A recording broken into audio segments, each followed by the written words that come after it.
안녕하세요. 저는 40대 초중반 평범한 회사원입니다. 결혼은 생각해보지도 않았던 제가 결혼해서 이혼까지 겪게 될 줄은 몰랐네요. 지금은 그 아픔을 다 이겨내고 행복해서 말할 수 있을 것 같아 사연을 쓰게 됐어요. 골드미스를 꿈꾸다 이혼까지 하게 된 제 이야기를 여기서 말해볼까 합니다. 저와 남편은 회사에서 만난 사이였어요. 사회생활을 비교적 빨리 시작한 저는 실력을 인정받아 부장까지 빠르게 승진한 케이스였고, 남편은 고시 공부를 하다가 결국 마음을 접고 회사에 입사한 케이스였죠. 처음 만난 건 남편이 대리였을 때였습니다. 저는 자기 관리를 잘하는 능력 좋은 골드미스로 회사에서 꽤 많은 남자의 고백을 받았지만 결혼은커녕 연애도 생각하지 못했어요. 일을 너무나 사랑하기도 했지만 제가 생리불순이 심각했고 그로 인해 배란도 일정치 않아 아이가 생기기 힘든 몸이라는 진단을 받았었거든요. 이런 상황들을 만나는 사람에게 설득하고 싶지도 않았고 그렇게 할 만한 남자를 만나지도 못했습니다. 당시의 남편은 키도 훤칠하고 사교성도 좋은 사람이었어요. 저 부장님, 곧 퇴근하실 시간인데 저녁 같이 어떠세요? 아, 퇴근. 먼저 퇴근하세요. 나는 할 일이 더 남아서. 부장님, 일하시더라도 식사는 하셔야죠. 저랑 같이 저녁 드시고 일하시죠. 그래요. 밥은 먹어야 하니까. 남자를 만날 생각이 없다고 하더라도 굳이 오는 남자를 다 막아야겠다는 생각은 아니었고 호감형의 남자를 마다할 이유도 없다는 생각이 들더라고요. 가볍게 저녁 한 끼 정도야 부하 직원과 할 수 있는 거라는 생각도 들었고요. 부장님, 네? 부장님은 왜 연애 안 하십니까? 네, 일만 하기에도 하루가 짧고 난 일이 좋으니까요. 그리고 사적인 대화는 자제하죠. 저는 부장님이랑 사적인 대화도 꽤 하고 싶은데요. 네? 이들이 이런 얘기하려고 저녁 먹자고 한 거라면 저는 일어나 볼게요. 사적인 대화가 꼭 남녀 간의 대화만 있는 건 아니잖아요. 친구도 안 되나요? 글쎄요. 직장 상사와 친구로 지내는 게 가능할까요? 가능한지 한번 보시죠. 그래도 퍽퍽한 세상에 내 마음 터놓을 사람 있으면 나쁠 것 없지 않을까요? 남편의 청산유수 같은 말에 홀린 듯 그렇게 남편과 가까운 사이가 되었고 그 인연은 반복되어 연인으로 이어졌습니다. 연인이 되었다고 한들 제 생각에는 변함이 없었죠.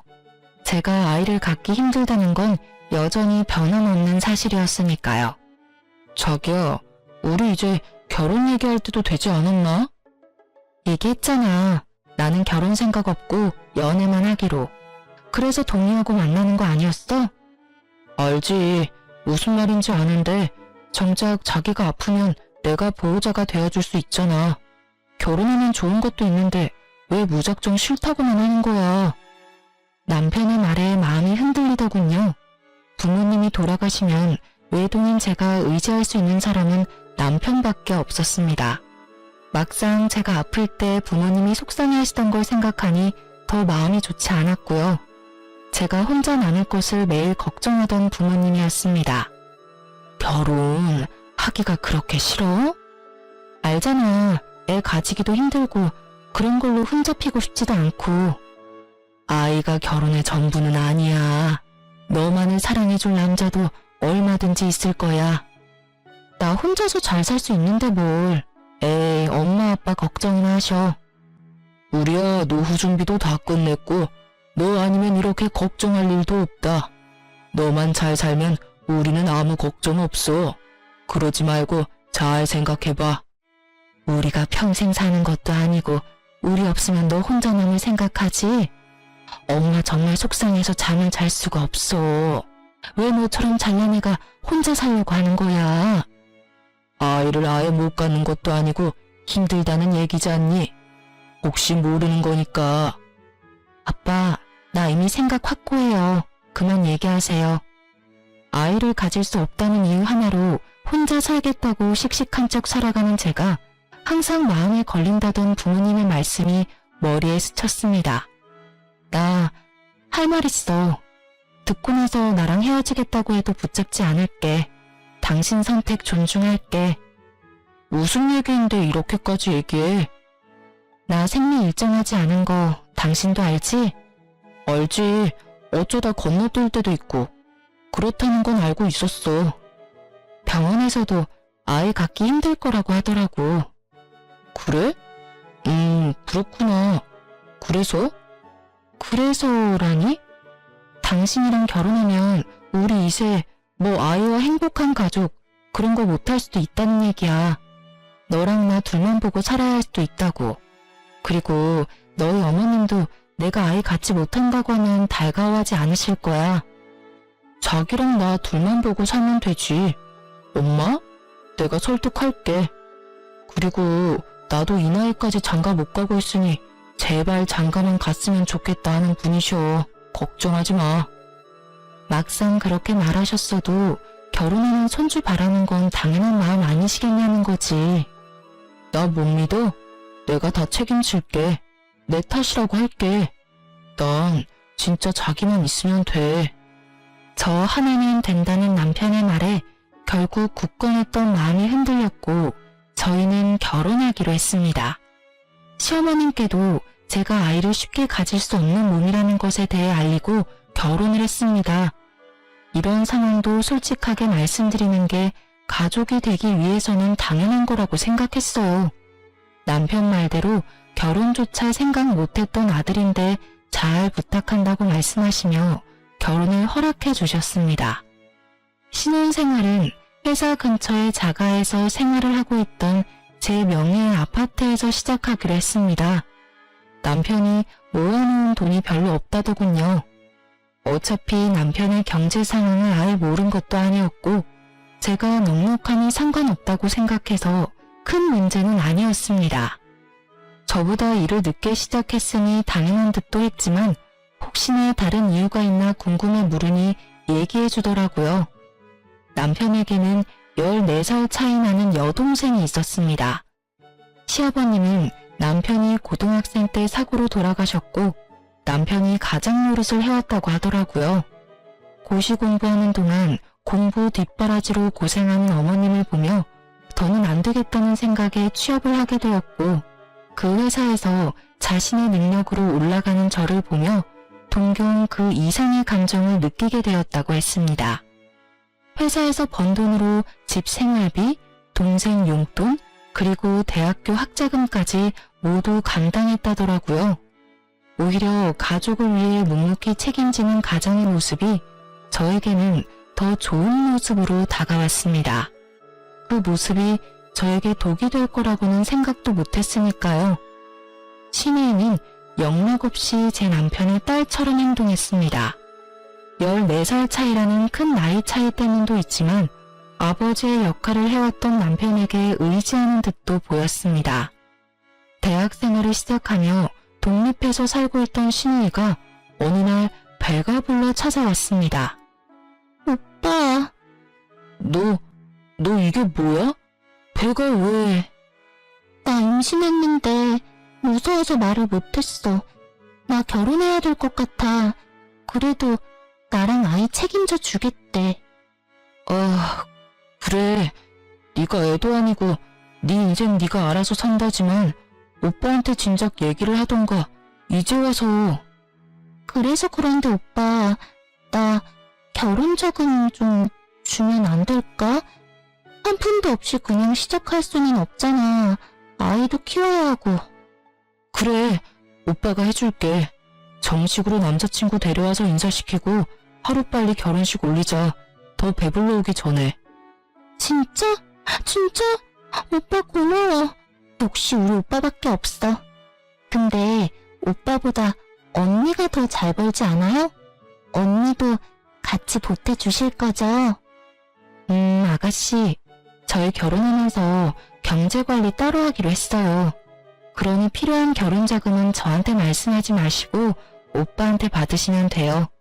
저도 주겠다는 돈에 대해서 아무 말 하지 않을 거예요. 언니, 너무 매정하게 얘기하는 거 아니에요? 우리 그래도 가족인데 하나밖에 없는 신우이가 결혼하는데 뭐 안 해주는 거예요? 그래요. 그럼 내가 혼수는 몇 개 해줄게요. 그건 제가 드리는 개인적인 선물인 걸로. 고마워요, 언니. 오빠, 진짜 결혼 잘했어. 언니 최고예요. 신혜가 가고 나서 남편과 얘기를 했습니다. 자기야, 자기 동생한테 줄 돈 혹시 나랑 살면서 모으기 시작한 그 돈 주려고 하는 거야? 뭐 이런 일이 생길까봐 모아놓았던 거니까. 내가 돈 보태주지 않는 거 서운하게 생각하지 마. 애초에 우리 결혼할 때부터 약속했잖아. 알지. 그래도 우리가 남은 아니니까 혼수 정도는 해주고 싶었어. 그 정도까지만 할 거야. 고맙게 생각해. 사실 아무것도 안 해줘도 할 말 없고. 그동안 우리 엄마한테 종종 당신이 용돈도 따로 드리는 거 알고 있었어. 미안해서 말 못하고 있었지만. 그건 당신과 무관하게 내가 어머님께 드리고 싶어서 드리는 거니까 마음에 두지 마. 그렇다고 미안한 마음에 우리 엄마나 아빠한테 따로 돈 드리거나 하지도 말고. 우리 부모님은 내가 챙길 테니까. 알았지? 사실 저희가 결혼을 하며 결혼 계약서를 작성하고 공증을 받아놓았습니다. 부모님이 아니면 저 혼자 살아가야 하는 인생에 남편을 믿고 결혼하기는 하지만 형제가 없는 저는 부모님이 무슨 일이 생기면 제가 다 감당해야 하는 상황이니 부모님께 남편 눈치 보며 용돈 드리고 싶지도 않았고 각자 부모님과 집안에 대해서는 각자 하는 게 맞다고 생각했거든요. 그래서 결혼 계약서에 서로의 집안에서 발생한 상황은 본인의 돈으로 처리하도록 하고 자금 관리도 각자 하는 것으로 했습니다. 이 계약서 때문이라도 남편은 저에게 요구할 수 없었겠죠. 시댁의 문제 때문에 우리 집에 경제적 무리가 오는 것도 안 된다고 딱 잘라 말했고 남편도 그에 대해 동의했습니다. 남편은 본인이 모아놓은 돈 5천만 원을 모두 신우이에게 결혼자금으로 주었고 신우이는 저와 남편이 해준 돈과 혼수로 결혼 생활을 시작했습니다. 여기까지는 문제라고 생각하지도 않았어요. 그럴 수 있는 일이라고 생각했죠. 문제는 그 다음이었습니다. 결혼한 신우이가 아이 낳고 1년 만에 이혼하고 집으로 돌아왔더라고요. 어이가 없었습니다. 아이는 남편에게 주고 왔다면서 늘어놓는 말이 가관이더라고요. 누구는 낳고 싶어도 낳지 못하는 아이를 신우이는 거추장스럽다는 듯이 표현했어요. 애 때문에 나는 집에 묶여있는데 그 자식은 맨날 나가고 내가 참는데 한계가 있지. 애도 네가 키우라고 하고 나와버렸어. 이혼했으니 나도 내 삶 살 거야. 애한테 묶여서 내 인생 그렇게 버릴 수 없어. 이 철딱선이 없는 거사. 아무리 그래도 엄마가 애를 놓고 나오니. 내가 돈을 버는 것도 아니고 어떻게 무작정 애를 데리고 나와. 그리고 애 데리고 나오면 누가 나랑 결혼하고 싶어 하겠어? 이혼녀 딱지도 짜증나는데. 또 오빠가 너한테 해준 결혼자금 쉽게 줬다고 생각해? 너 행복하게 잘 살았으면 해서 다 털어준 건데 이게 지금. 그건 나도 미안하게 생각해. 그런데 오빠한테 미안하다고 내 인생을 망칠 수는 없잖아. 이왕 이렇게 된 거 알바라도 하면서 본인 인생 어떻게 살지 잘 생각해 보세요. 오빠한테 지원을 바란다거나 그러지 마시고. 언니, 제가 언니한테 뭐 해달라고 했어요? 언니가 왜 그렇게 얘기해요? 오빠도 아무 말 안 하고 있는데. 어디서 대들어. 네가 잘한 게 뭐가 있다고. 조용히 해. 네 인생 그렇게 살고 싶다 했으니 어디 한번 혼자서 잘해봐. 그렇게 신혜와 단판을 짓고 집으로 돌아왔고 한동안 조용히 지내는 신혜를 보며 그래도 정신 차리고 잘 지내는가 보다 생각했죠. 하지만 사람은 그렇게 쉽게 바뀌는 게 아니라더니 신우이라고 다를 게 없더군요. 저희 집에 본인 남자친구라며 남자 한 명을 데려왔어요. 결혼하고 싶다고 그러더라고요. 이렇게 인사시킨다며 남자를 데리고 온 게 이혼하고 돌아온 지 불과 6개월 만이었습니다.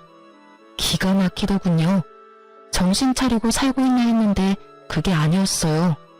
남자 만나느라고 정신이 나가 있는 거였습니다. 그리고 남편과의 대화로 몰랐던 사실을 하나 더 알게 됐어요. 오빠, 언니, 제 남자친구예요. 저희 결혼하려고요. 근데 저게 지금 무슨 말을 하고 있는지 알아요? 혹시 남자친구분도 알고 있나요? 네, 알고 있습니다. 혼인했던 적이 있는 거 알고 있어요. 알고 있다고요? 얼마나 됐는지는 아세요? 전 남편과 헤어지고 한 달 뒤에 저랑 만났습니다. 그 사람은 인연이 아니었던 거라고 생각합니다. 저랑 맺어지려고 헤어지지 않았을까요? 그 나물에 그 밥이라더니 진짜 신이가 데려온 남친이나 신이나 생각 없기는 마찬가지다 싶더군요. 그래서 지금 결혼하겠다고 데리고 온 거라고? 응, 나 혼자 세상 살기 힘들잖아. 이 사람이라면 믿고 살 수 있어. 내가 반대해도 결혼할 거지? 오빠가 내 인생 책임져주지 않는다며 반대할 이유가 뭐가 있어? 그래도 오빠로서의 노릇은 해줄 거지? 오빠 노릇? 무슨 말 하는 거야? 결혼 돈 없이 할 수 없잖아. 너, 내가 그전 결혼 돈 해준 것도 모자라서 너 돌아오고 생활비도 매달 보내줬는데 그건 다 어쩌고. 잠깐만, 당신 지금 뭐라고 했어? 생활비? 아가씨한테 따로 생활비 보내줬어? 알아서 살라 그러고 일절 안 도와주겠다며. 어떻게 된 거야? 아, 그게 그래도 동생이 밥 먹을 돈도 없다는데 어떻게 또 아무것도 안 보내. 아, 그럼 그동안 따로 돈을 모으고 있는 게 아니고 다 동생한테 보내준 거네? 내가 당신 다시 돈 모으라고 생활비도 내가 다 감당한다고 했잖아. 이러라고 내가 생활비 내지 말라고 말한 게 아닐 텐데. 그게 미안해 여보. 당신은 동생이 없어서 모르나 본데 내가 아빠는 마찬가지인 애를 모른 척 할 수 없잖아. 지금 말하는 걸 봐서는 결혼 자금을 또 해주려는 것 같네? 해줄 돈도 없을 텐데. 여보, 이번에 당신이 좀 도와주면 내가 진짜 잘할게. 아니, 그건 안 돼. 절대 안 된다고 했어. 언니, 그렇게 냉정하게만 굴지 말고 좀 해줘요. 언니 돈 모아서 다 어디 쓰려고요? 저한테 해주면 제가 몇 배로 언니한테 잘할게요. 제가 설마 이 은혜 있겠어요? 은혜는 갚지 않아도 돼요. 안 해줄 거니까. 그러면 빌려라도 주면 안 될까? 내가 갚을게. 당신이랑 나랑 남이야? 내가 당신한테 빌려주는 게 더 말이 안 돼. 지금 누구 편에 서서 얘기하는 거야? 그럼 저한테 빌려주세요. 제가 갚을게요. 그럼 되는 거죠? 빌려준다 쳐요. 막말로 아가씨 일도 안 했는데 어떻게 갚으려고요? 제가 갚겠습니다. 결혼자금 저랑 결혼한 데 쓰는 거니 제가 갚겠습니다. 그렇게 말씀하시는 거 보니 그쪽도 딱히 모아놓은 돈이 없나 보네요. 아, 제가 사업 준비 중이라 자금 융통이 좀 어려워서.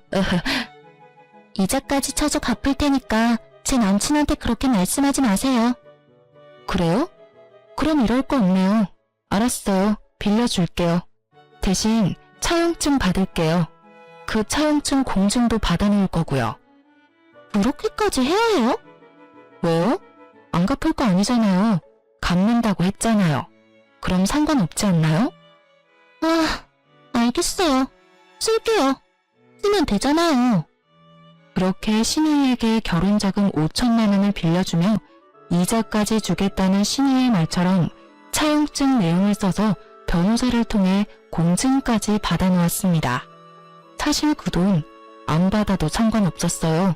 받을 생각도 없었지만 신우이 말하는 태도가 좋지 못했고 남편도 말로만 혼낼 뿐 결국 신우이가 원하는 대로 다 들어주는 게 못마땅해서 겁이라도 주려고 변호사 앞에 데려다가 공증을 받은 거였어요.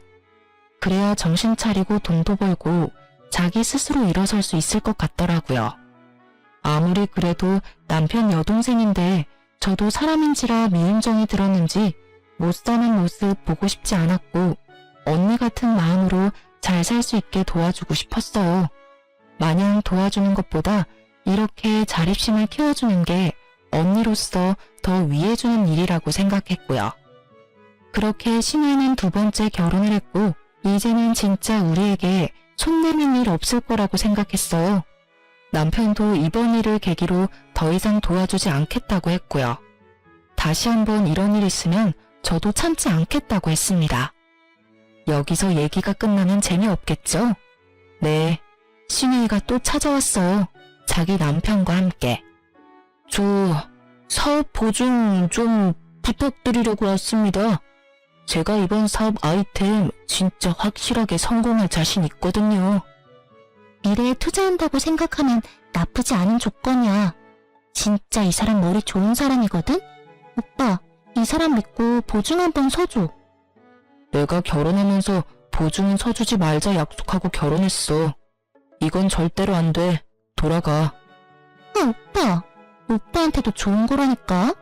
보증만 서주면 이 사람 사업 시작할 수 있고 진짜 잘 될 거라고. 믿어달라니까. 여기 사업 계획서도 가지고 왔습니다. 투자라고 생각하시고 한번 봐주세요. 볼 것도 없고 해줄 생각도 없어요. 돌아가요. 단호한 남편의 모습에 조금은 안심했습니다. 신우이야 정신 못 차리는 게 하루 이틀 일이 아니니 또 시작이구나 하고 싶었지만 남편은 그래도 나랑 헤어질까 무섭긴 한가 보다 했어요. 하지만 아니더군요. 저 몰래 따로 만나 신우 남편 보증을 서줬더라고요. 비밀은 그렇게 오래가지 못하고 발각됐습니다. 내가 보증만은 절대로 안 된다고 했잖아. 그것도 모자라서 나 몰래 해줘? 차라리 대놓고 해준다고 하지. 이제 나를 속이고 몰래 해준다고? 내가 앞으로 당신을 뭘 믿고 살아? 자꾸 찾아와서 해달라고 하니까 더 거절을 못하겠더라고. 아, 이건 나랑 헤어진다는 의미로 받아들여도 되지? 지금 이혼하자는 거야? 이게 이혼 얘기까지 나올 일이야? 지금은 내가 너무 화가 나서 당신 보고 싶지도 않고 얘기해봤자 좋은 소리 안 나와. 나가. 이 집에서 나가라고. 진짜 잘 생각하고 얘기해. 우리 둘 일도 아니고 고작 보증 서준 거로 이혼이라니. 고작? 고작이라 그랬어? 이건 우리 신뢰의 문제야. 생각할 시간이 필요해. 나가줘, 이 집에서. 남편은 집을 나가 시어머니 집으로 향했는지 곧장 시어머니께 전화가 왔습니다. 애미야, 여동생네 보증 하나 서줬다고 이혼이라니? 이게 말이니? 가족끼리 보증 그게 뭐 못할 일이라고 이렇게까지 한다니? 어머니, 이건 아범과 저 신뢰가 깨진 문제예요. 결혼할 때 보증만큼은 친한 친구, 가족 모두 서지 않기로 했어요. 그리고 저도 많이 참았습니다. 아가씨 일로 싸우는 거? 저도 이제 지쳐요. 엄마, 나 바꿔줘봐. 저기 언니. 아가씨, 어때요? 아가씨 때문에 오빠가 이혼하게 생겼네요? 언니, 저도 언니가 하는 말에 그동안 상처 많이 받았지만 가족이라 참았는데요. 진짜 이제 못 참겠네요. 언니 그 돈 모아서 다 어디에 쓸 건데요? 어차피 애도 못 낳잖아요. 키울 애가 있는 것도 아니고. 그 돈 모았다가 자식 물려주지도 못하면서 내가 오빠 동생이면 언니 동생이기도 한 거 아니에요? 언니는 동생도 없잖아요. 내가 딸이라 생각하고 나한테 잘해주는 게 그렇게 힘들어요? 그러면 우리 오빠랑 결혼은 왜 했어요? 언니 없을 때 우리 남매 사이 좋았어요. 언니 때문에 우리 오빠 이상해지고 나랑 사이 안 좋아지고 있는 거 알아요? 이런 게 적반하장이다 싶었습니다. 잘해줘 봐야 기억도 못하고 물에서 꺼내주면 보따리 내놓으라던 옛말이 하나 틀리지 않다는 걸 알았습니다. 제가 이 상황에서 벗어나는 건 이혼밖에 없겠다 싶었어요. 남편이랑 더 얘기할 것도 없었습니다. 전화로 저렇게 함부로 얘기하는 신우이를 가만히 놔두고 옆에서 묵묵히 듣고 있었던 건 이 상황, 이 말에 모두 동의한다는 것밖에 안 되는 거였어요.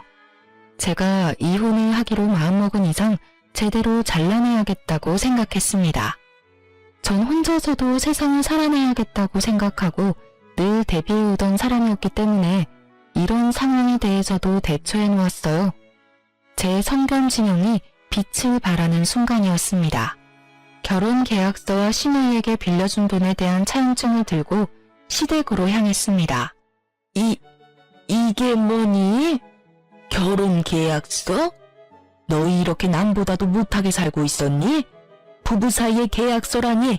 이게 무슨 말도 안 되는 상황이야? 이럴 것 같아서요. 저는 제가 스스로 챙겨서 살아야 하거든요. 아가씨 말씀대로 저를 부양해줄 자식이 있는 것도 아니고 저랑 같이 슬픔을 나눠줄 형제 자매도 없어서요. 그래서 당하고 살지 않게 항상 대비를 해뒀을 뿐이에요. 이딴 게 무슨 소용이 있어? 소용이 없을 리가요? 공증까지 다 받아놓았고 계약서에 적힌 대로 이행하는데 문제가 없다는 것도 확인하고 왔어요. 저희 재산 관리 따로 해왔고 제 재산 증식에 보탬을 준 적도 없으니 제 재산에 대한 분할은 아마 없을 겁니다. 그러기로 계약서에 서명도 했고요. 여보, 자기야, 이러지 마. 진짜 우리 이렇게 헤어지는 건 아니잖아. 난 이미 여러 번 기회를 준 것 같아. 가족들 일이 우리 가정 문제로 번지지 않게 해달라고 부탁했잖아. 아주 여러 번. 이제는 이해해줄 수 있는 인내심이 남아있지도 않아. 당신 없이 못 산다는 거 알잖아. 이러지 말자 정말. 협의 이혼으로 깔끔하게 끝내자. 머리 아프게 하지 말고. 아무리 그래도 결혼해서 같이 산 시간이 있는데 나보고 한 푼도 받지 말고 나가라는 건 아니지 않냐? 협의 이혼하자는 말에 발끈한 이유는 저랑 헤어지고 싶지 않아서가 아니었습니다. 제 재산, 그걸 나눠받지 못한다는 이유였어요. 저를 사랑해서 저를 놓지 못하는 게 아니었습니다. 이때까지 내가 알던 사람이 만나 혼란스러웠고 머리를 한 대 맞은 것 같은 충격까지 오더군요. 솔직히 제가 헤어지겠다고 하면 가족을 버리고라도 저와 살겠다고 할 줄 알았거든요. 자기가 아무리 퍼줘도 밑 빠진 독처럼 오빠한테 바라기만 하는 신우이, 그리고 그 신우이마저 안타깝다는 생각으로 오히려 아들에게 요구하는 시어머니, 그 사람들을 두고 저를 선택할 거라고 생각했어요. 적어도 전 그 사람에게 피해를 주지도 않았고 시댁 식구들만 아니라면 저희 사이에는 그 어떤 문제도 없다고 생각했거든요. 그런데 막상 끝까지 간이 나오는 말은 제 재산을 나눠주지 않는 건 좀 열받는다는 말. 정신 차려야겠다 싶었습니다. 내가 이런 사람을 믿고 살려고 했다니. 이 사람에겐 내 재산 한 푼도 아깝다. 절대로 빈틈을 보이지 말아야겠다. 그 어떤 동정도 절대 하지 않을 거라 다짐했습니다. 당신이 내 재산에 보태준 게 뭐가 있어? 오히려 내가 당신한테 보태주지 않았나? 이런 식이면 당신 동생한테 빌려준 돈, 이것도 차용증 있는 거 알지? 이것도 받아낼까? 당신 봐서 이건 안 받고 헤어지려 했는데 이런 식이면 이것까지 그냥 다 받아내고. 아이씨, 진짜. 제 할 말을 다 하니 남편은 소리 지르는 것 말고는 아무 말도 못하더라고요. 그렇겠죠. 할 말이 없을 수밖에요. 만약의 경우 최악의 수를 생각하여 준비했던 것이 도움이 될 날이 우리라고는 상상도 못했는데 역시 믿을 건 저 자신밖에 없다는 생각이 더욱 확고해졌습니다. 결국 남편은 협의이혼 합의서에 서명했고 이혼을 진행하게 되었습니다. 제 재산을 건드리지 않는 이상 소송을 할 이유도 없었고 이혼에 제 에너지를 소비하고 싶지도 않았습니다. 그래도 이 상황에 무난하게 이혼하게 되었다는 생각으로 지내고 있었어요. 그런데 이 사람 저한테 속인 게 하나 더 있더군요. 변호사가 남편 재산을 파악하는 와중에 발견한 게 있다며 연락이 왔습니다. 저에게 말하지 않고 구입해둔 소형 건물이 있다고. 제가 신우의 혼수를 해주고 신우의 재혼 비용을 빌려주는 동안 남몰래 자기 앞으로 건물을 사두며 결국 나보다 더 재고 따진 건 남편이었구나. 그 생각에 눈물이 앞을 가렸습니다. 이 사람 나밖에 믿을 사람이 없다더니 나를 제일 못 믿고 살았구나. 심지어 이 건물을 시어머니 명의로 바꾸려 했나 보더라고요. 혹시 모르니 변호사가 가압류부터 걸어놓자 했었는데 이래서 전문가의 도움이 필요하구나 싶었습니다. 저를 바보로 알았나 봐요. 이 정도로 허술하게 재산을 은닉한 걸 보면요. 남편은 당연히 시어머니 명의로 변경하지 못했고 이에 대해 재산 분할 청구를 했습니다. 괘씸한 마음이 들어 신우이에게 빌려주었던 돈도 강제 집행을 요청했고 그 돈까지 모두 받아냈습니다. 그러자 가만히 있던 남편 쪽에서 연락이 오더라고요. 당신 동생한테 쓴 차용증 빌미로 강제 집행해서 그 돈을 결국 다 받아갔더라? 참 당신 인정머리 없는 줄은 알았지만 사람이 못됐다 정말. 우리가 지금은 이 지경이어도 가족으로서의 정이라는 게 있는데 이런 식으로 나와? 나라고 아무것도 몰라서 가만히 있었던 줄 아나 봐?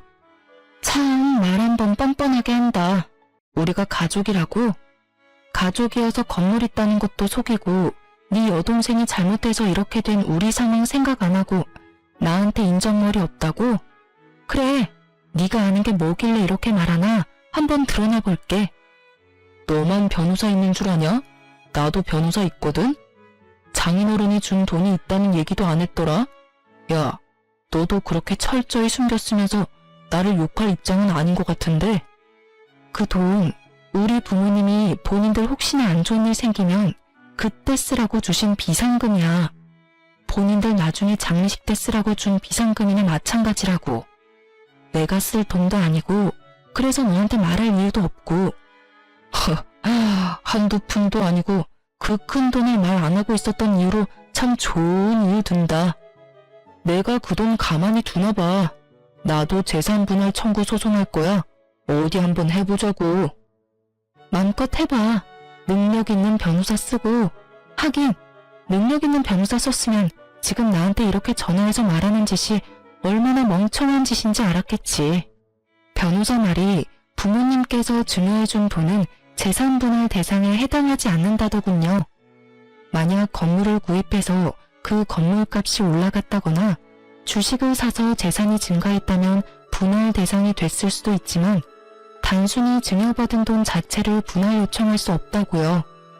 어차피 건드릴 생각도 없는 돈이었지만 부모님도 혹시나 하는 마음에 그냥 비상금으로 두고 있으라고 하셨었거든요. 결국 남편의 재산 분할 요청은 받아들여지지 않았습니다. 본인의 건물값이 구입했을 때보다 꽤 올라 저는 많은 재산 분할을 받게 된 것에 비해 본인은 받은 게 없으니 열이 꽤 받았는지 핸드폰에 불이 날 정도로 전화를 해대더군요. 받아봤자 들을 말 뻔했고 하고 싶은 말도 없던 저는 다시는 연락하지 말라는 문자와 함께 번호를 차단했습니다. 그렇게 남편과는 더러운 꼴을 다 보고 이혼하게 되었습니다. 이혼 후에도 계속 같은 회사에 근무했던 저와 전 남편은 듣고 싶지 않아도 서로의 소식을 들을 수밖에 없었습니다. 한동안 눈치 보며 저에게 남편 얘기를 하지 않던 직원들이었지만 아무리 쉬쉬해도 들리더라고요. 서로 같은 회사 근무하고 있다고 하더라도 근무 부서가 달랐고 근무 층수도 달랐기 때문에 마주칠 일은 많지 않았습니다. 꼴 보기 싫었을 텐데 그만두지 않은 이유요? 제가 그 사람 때문에 굳이 피해볼 필요가 있을까 싶었습니다. 이혼의 원인이 저 때문도 아니었고 따지고 보면 남편도 아닌 가족이 이유였기 때문에 사람들에게는 성격 차이로 이혼했다고 말했고 남편이 저에게 그렇게 더러운 꼴까지 보인 줄은 몰랐겠죠. 몇 년이 지나고 회사에는 큰일이 생겼습니다. 운송되는 직원들에게 무슨 일이냐고 묻자 말하기를 주저하더라고요. 무슨 일인데 이 난리야? 아, 그게 부장님. 뭔데? 큰일이야?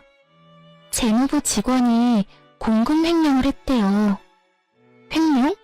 누가 그렇게 멍청한 짓을? 그 부장님 전 남편분이라던데요. 어? 이 대리 말하는 거야? 네, 심지어 요번이 처음도 아니래요. 얘기를 듣자 하니 이혼한 저조차도 안타깝다 싶을 정도로 처절하더군요. 저와 이혼 후 신우이 남편의 사업은 결국 망했고 그 사업에 보증을 서준 남편이 그 빚을 다 떠안게 됐답니다. 억 단위의 빚이 생기니 버는 족족 다 차압당하게 되었고 생활도 좋지 않았다네요.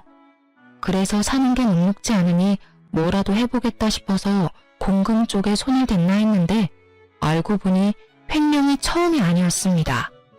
저랑 살기 전부터 조금씩 횡령을 해왔더라고요.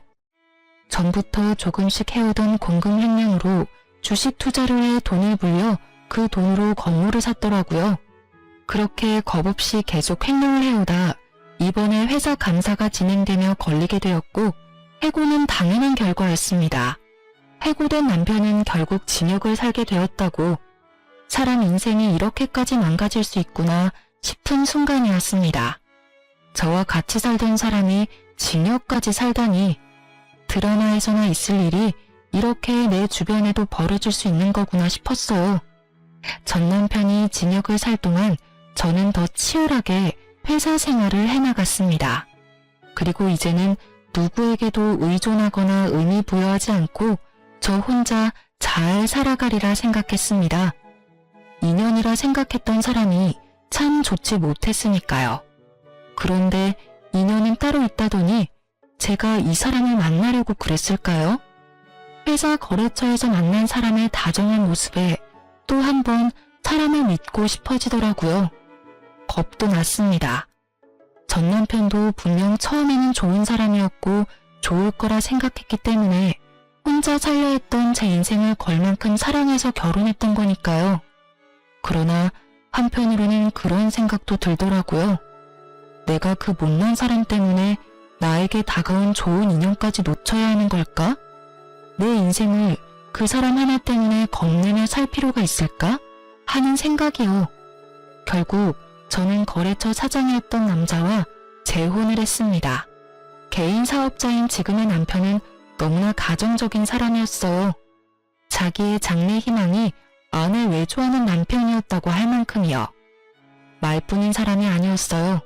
제가 야근하는 날에는 저녁을 차려놓고 저를 기다려 주었고 집에서 남은 업무를 처리하는 날에는 커피를 가져다 주며 제 어깨를 주물러 주었습니다. 저에게 불안감이라는 것을 주지 않는 사람이었고 그리고 일을 사랑하는 저를 잘 이해해주는 사람이었습니다. 당신이 하고 싶은 일 마음껏 해. 나 집안일 진짜 잘해. 내가 당신 외조해줄게. 정말 고마워. 당신이 그렇게 말하니 나 정말 마음이 좋다. 그리고 제가 가장 두려워했던 아이 문제. 그리고 우리 한번 노력해보지 않을래? 아이 말이야. 물론 아이 없이 당신과 둘이어도 너무너무 행복해. 근데 지나가는 아이들 보고 당신 슬픈 눈 하는 거 너무 마음 아파. 우리 노력해보고 안 되면 그때 우리 둘이 행복하게 살아도 좋잖아. 그래, 당신이랑 노력한다면 아이 생기지 않아도 그 과정도 행복할 것 같아. 저를 이렇게나 이해해주는 남편인데 단지 실패를 두려워하며 아이를 갖지 않을 이유가 없었습니다. 설령 아이를 가지지 못한다고 하더라도 제 슬픈 마음을 잘 위로해 줄 수 있을 거라고 믿었습니다. 저희는 적극적으로 난임병원에 다니며 아이를 가질 수 있도록 노력했고 저희의 마음을 하늘이 알아준 것처럼 저희에게 예쁜 아이가 찾아왔습니다. 지금의 남편은 임신 기간 내내 정말 제가 무슨 여왕인 듯 떠받들더라고요. 이렇게 행복해도 되나 싶을 정도로 행복한 시간이었습니다. 임신 기간 내내 혹시나 하는 불안감은 괜한 생각이라는 듯이 건강하게 자라 태어난 저희 아이는 지금의 남편을 닮아 잘 웃고 착한 아들이었습니다. 아이를 낳고서 회사를 그만두어야 하나라는 생각을 하는 저에게 자기가 아이를 돌볼 테니 제 일을 계속하라던 남편이었습니다. 오히려 저보다 아이를 잘 본다 싶을 정도로 아이 육아를 너무나 잘해줬어요. 덕분에 빨리 회사에 복귀하여 일에 집중할 수 있었고 진급도 하게 되었습니다. 행복한 나날의 연속이었어요. 아이는 건강하게 무럭무럭 자라 만 1살 돌이 되었습니다. 아이 돌잔치를 위해 호텔을 예약했고 돌잔치 당일이었습니다.